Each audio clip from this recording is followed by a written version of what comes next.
ya kayaknya saya memang cocok dengan gaya Jogja yang berceloteh, bercerita, sehingga puisi saya menjadi naratif itu.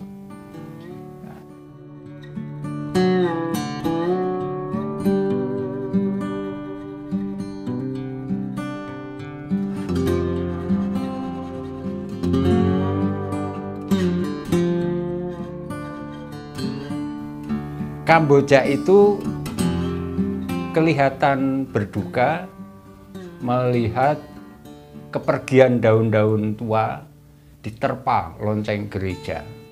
Jadi maksudnya pohon Kamboja itu berduka melihat daun-daunnya gugur diterpa lonceng gereja. Kira-kira begitu, tapi persisnya mungkin tidak seperti itu karena saya tidak punya arsipnya. Tapi kalau mau dilacak di dokumentasi majalah sekolah juga ada. Tapi kurang lebihnya seperti itulah gitu. Jadi cerita tentang pohon Kamboja yang sedih karena daun-daunnya sendiri berguguran ketika lonceng gereja itu berdentang. Seakan-akan dia gugur karena dentangan lonceng gereja yang keras itu. Nah, kira-kira itu.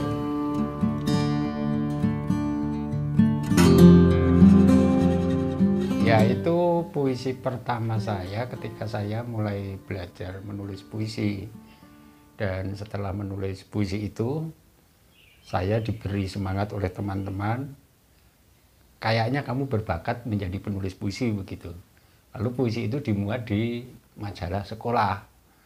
Nah, gara-gara puisi itu lalu saya dikenal oleh teman-teman seasrama sebagai calon penyair lah, penyair baru. Dan setelah menulis puisi itu saya menulis banyak puisi. Jadi memang puisi itu puisi perintis lah. Isinya tentang daun Kamboja yang gugur, dan memang di samping kapel, di samping gereja di asrama itu kebetulan ya ada pohon Kamboja.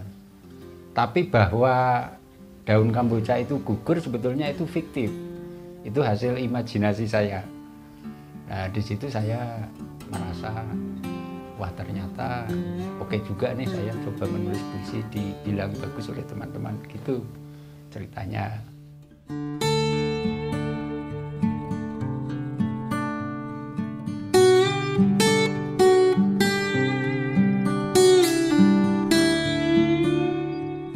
Nah, itu saya waktu itu ya di kelas berapa ya itu, setelah menulis puisi itu lalu saya terhubung dengan dunia sastra Jogja melalui majalah Semangat.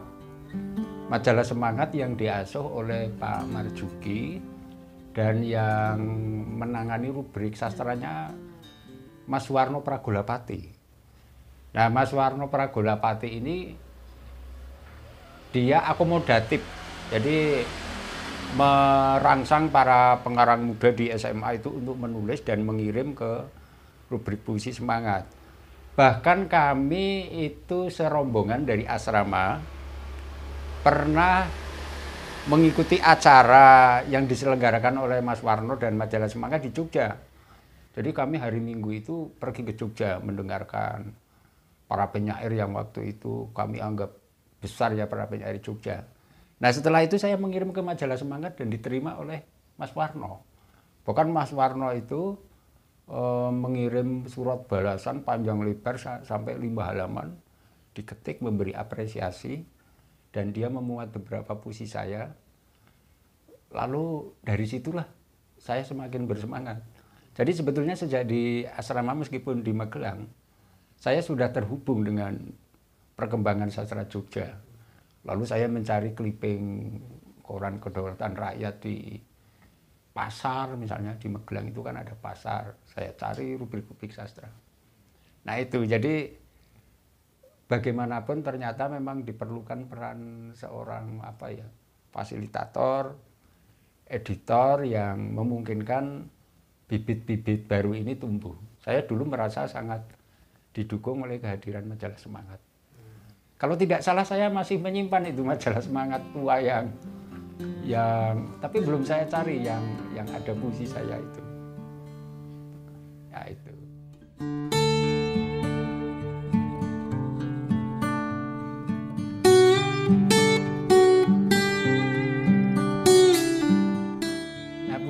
awal saya itu seperti yang pohon Kamboja itu yang bernada melo-melo romantis, kemudian ya liris, dan itu berlangsung bertahun-tahun karena ya referensinya kan waktu itu Chairil Anwar, Amir Hamzah, karena di kurikulum ada. Nah puisi Amir Hamzah kan seperti itu ya. Chairil itu juga ternyata puisinya banyak yang berupa curhat tentang patah hati, meskipun baru sekian tahun kemudian saya sadari bahwa Chairil itu luar biasa karena dia bisa menjadikan curhat peristiwa patah hati itu ke arah renungan hidup yang mendalam, yang kontemplatif. Nah dulu puisi saya coraknya arahnya ke situ, jadi ada unsur sendu-sendunya begitulah. Masih liris, masih sangat memperhatikan rima, keserasian bunyi, keteraturan bait, semacam itu. Itu mungkin berlangsung sampai awal tahun 90-an lah. Lalu ada Sapardi Djoko Damono lewat Dukamu Abadi. Nah kemudian saya membaca bukunya Pak Sapardi tahun berapa ya, setelah Dukamu Abadi kan ada itu yang mata pisau, akuarium, ternyata bentuknya sudah berbeda. Nah saya juga mengikuti perkembangan itu. Saya mencari-cari, lalu ketemu puisi belingnya Remi Silado, berbagai macam gaya itu akhirnya saya coba. Saya mencoba gaya Rendra, gaya siapapun, sampai akhirnya saya merasa bahwa ya kayaknya saya memang cocok dengan gaya Jogja yang berceloteh, bercerita, sehingga puisi saya menjadi naratif itu. Nah.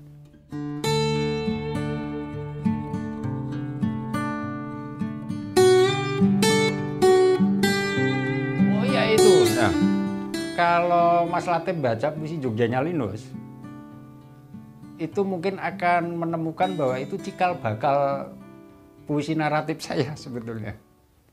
Nah, Mas Minto, Suminto Sayuti itu sangat titis, sangat cermat.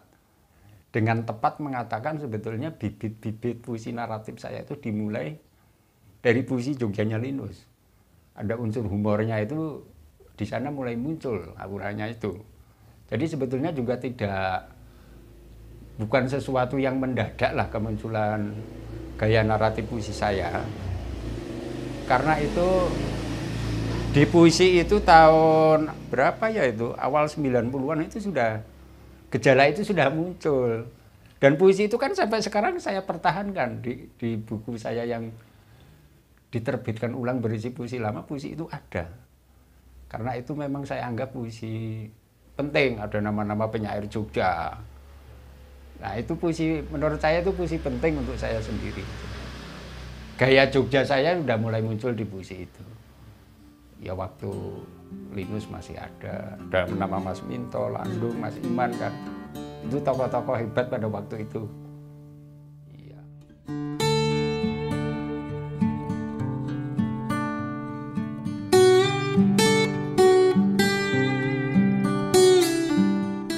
Saya sebetulnya kan banyak menulis puisi yang berdasarkan kisah-kisah kegetiran hidup manusia.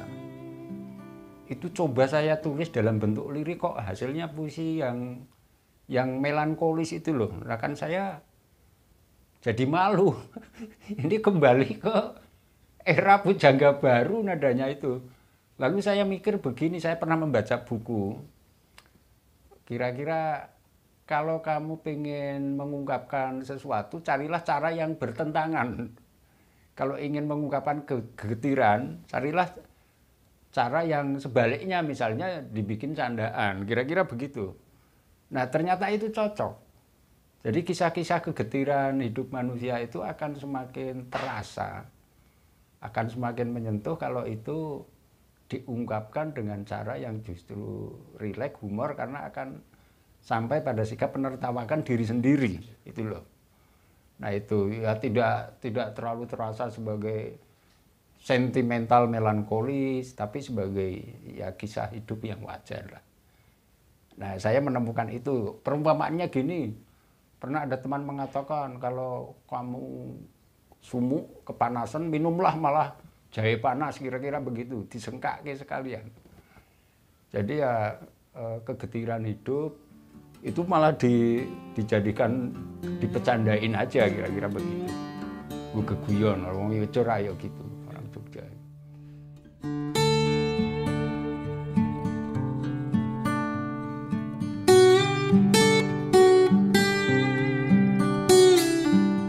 Munculnya media baru ini menurut saya akan membawa konsekuensi juga pada aktivitas menulis. Karena media pasti akan menciptakan juga semacam tawaran cara-cara baru. Saya mencoba beradaptasi. Bagaimana rasanya saya menulis puisi sebatas karakter yang disediakan Twitter. Bisa enggak itu loh. Ya saya coba, sebetulnya itu kan tidak saya maksudkan sebagai puisi.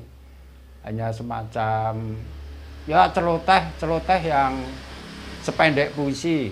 Setelah itu kan baru saya olah, saya seleksi, ternyata dianggap puisi, ya sudah. Gitu loh. Nah ini juga ke depan mau tidak mau seangkuh apapun pengarang harus bisa beradaptasi dengan perkembangan media.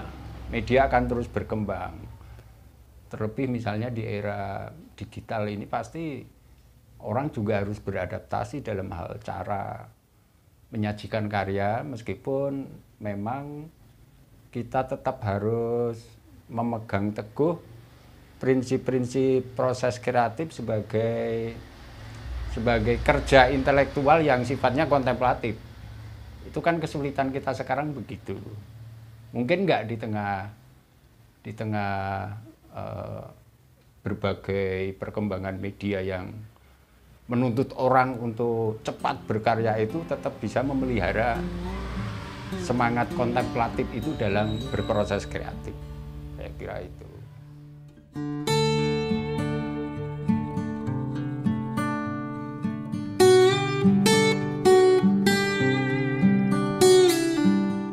Nah, itu juga berkah yang tidak saya sengaja ya. Akhirnya melalui Twitter misalnya, melalui puisi-puisi di Twitter itu, lalu saya mendapat banyak tambahan pembaca baru dari kalangan muda. Pada awalnya mereka mengenal saya lewat Twitter, tapi akhirnya mereka mencari buku saya. Nah, semenjak saya menulis postingan di Twitter itu, setelah itu buku-buku puisi saya ternyata yang tadinya itu tidak laku. Sampai sekarang bisa beberapa kali dicetak ulang terus. Dan kebanyakan pembaca saya tampaknya memang dari generasi baru, generasi milenial. Saya tidak membayangkan kalau nama saya dan karya saya tidak dikenal misalnya lewat media sosial.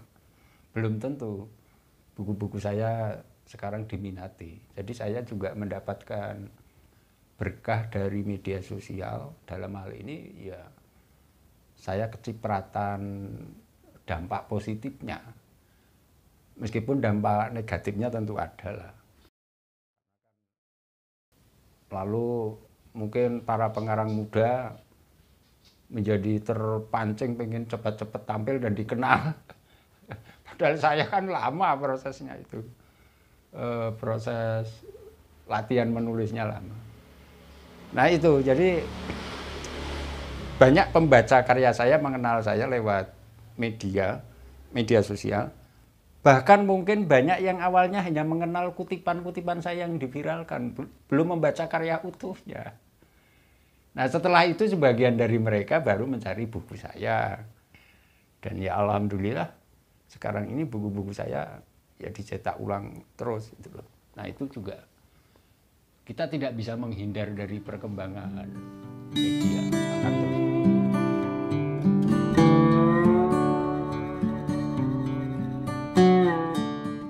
Jogja terbuat dari rindu, pulang, dan angkringan.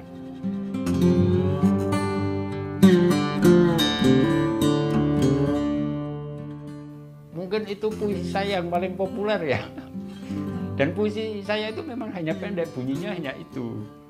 Dan puisi itu dipakai orang di mana-mana untuk iklan, di baliho, bahkan dipasang di destinasi wisata ini yang bekas gedung Bioskop Indra. hotel, apartemen, di mana-mana. Dan itu dianggap sebagai dalam tanda petik karya puncak saya katanya. Padahal kan sebetulnya itu juga nggak puisi amat. Oh, nggak ada metafornya kok di situ, biasa aja. Dan dulu saya tidak sengaja, saya pengen apa ya? Pengen menyatakan bahwa saya ini memang orang yang kayaknya ditakdirkan untuk menetap di Jogja. Nah, saya pengen membahasakan kedekatan saya dengan Jogja itu lewat puisi. Akhirnya ternyata bahasa itu dianggap mewakili perasaan banyak orang mengenai Jogja. Itu kan sebetulnya puisinya hampir nggak ada, kalau nggak ada makna apa ya, makna konotatifnya apa ya, cuma itu. Tapi kan angkringan ini yang sebetulnya sangat asosiatif, sangat simbolik angkringan ini. Karena angkringan tidak selalu menunjuk pada itu. Pada tempat jualan, tempat makan minum, angkringan menjadi semacam ikon, simbol mengenai budaya itu tadi loh. Budaya nyantai, ngelaras hati, bersilaturahmi, nah itu kan terwakili lewat ikon angkringan.